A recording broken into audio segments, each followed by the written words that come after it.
بسم اللہ الرحمن الرحیم۔ السلام علیکم دوستو، آج ہم آپ کو عراق کے اس شہر کی سیر کروائیں گے جسے دنیا کربلا کے نام سے جانتی ہے۔ یہ شہر 10 محرم الحرام 61 ہجری کو پیش آنے والے واقعہ کربلا کی وجہ سے پوری دنیا میں مشہور ہے۔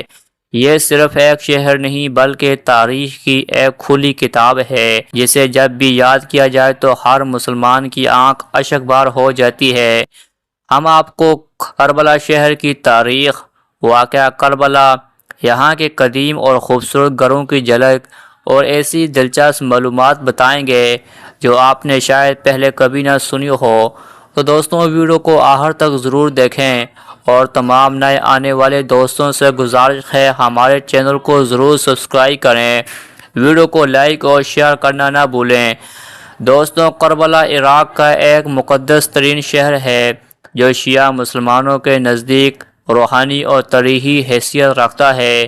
یہ وہی شہر ہے جہاں امام حسین علیہ السلام اور ان کے وفادار ساتھیوں کو شہید کیا گیا۔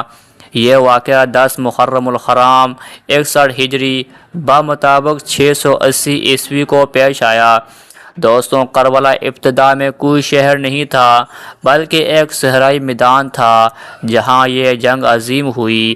اس کے بعد یہاں امام حسین علیہ السلام کا مزیر ہوا اور لوگ آہستہ آہستہ یہاں آباد ہوتے گئے۔ یوں یہ جگہ ایک شہر کی شکل اختیار کر گئی۔ دوستوں، کربلا بغداد سے تقریباً 100 کلومیٹر جنوب مغرب میں واقع ہے۔ اس کی آبادی تقریباً 10 لاکھ سے تجاوز کر چکی ہے۔ کربلا کا کل رقبہ 424 مربع کلومیٹر ہے۔ یہ عراق کا مرکزی شہر بھی کہلاتا ہے کیونکہ یہ عراق کے وسط میں واقع ہے۔ دوستوں، دلچسپ بات یہ ہے کہ کربلا کو 2 حصوں میں تقسیم کیا گیا۔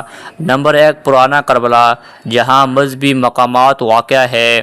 نمبر 2 نیا کربلا جہاں جدید عمارات، مدارس اور سرکاری دفاتر موجود ہے۔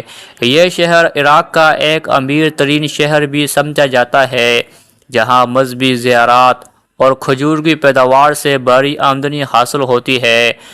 دوستوں، پرانے شہر کے وسط میں مزار امام حسین علیہ السلام کا واقع ہے جو پیغمبر اسلام صلی اللہ علیہ وسلم کے نواسے اور حضرت علی و حضرت فاطمہ کے بیٹے تھے۔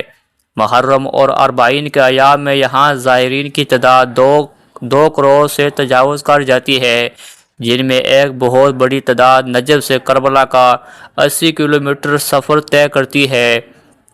دوستوں، اہم مزار حضرت عباس علمدار کا ہے۔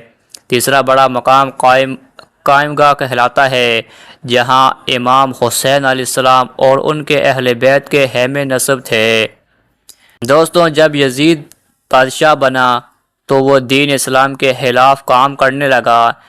امام حسین علیہ السلام نے اس کے ظلم اور ناانصافی کے خلاف آواز اٹھائی اور اس کی بیعت کرنے سے انکار کر دیا۔ کوفہ کے لوگوں نے امام حسین علیہ السلام کو خط لکھے اور مدد کی پیشکش کی۔ امام حسین علیہ السلام اپنے خاندان اور 72 وفادار ساتھیوں کے ساتھ کوفہ کی طرف روانہ ہوئے، مگر راستے میں یزیدی فوج نے کربلا کے میدان میں انہیں روک لیا، یہاں پانی تک بند کر دیا۔ 10 محرم کو جنگ شروع ہوئی۔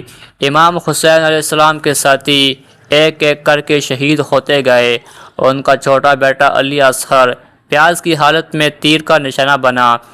حضرت عباس علیہ السلام پانی لانے گئے اور شہید ہو گئے۔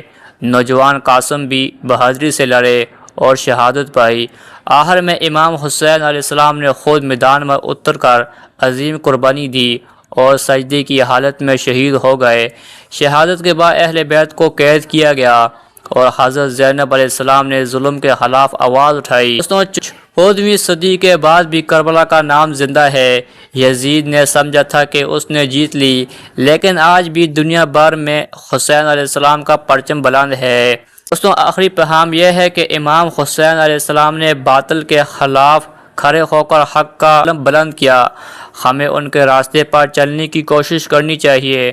محرم صرف رونے کا مہینہ نہیں بلکہ سبق لینے اور حق کا ساتھ دینے کا مہینہ ہے۔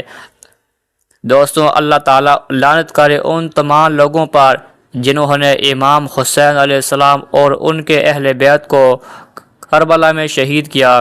دوستوں، اگر آپ کو ہماری ویڈیو پسند آئی ہو تو ویڈیو کو لائک ضرور کریں، شیئر کریں اور چینل کو سبسکرائب کرنا نہ بھولیں۔ ملتے ہیں ایک نئی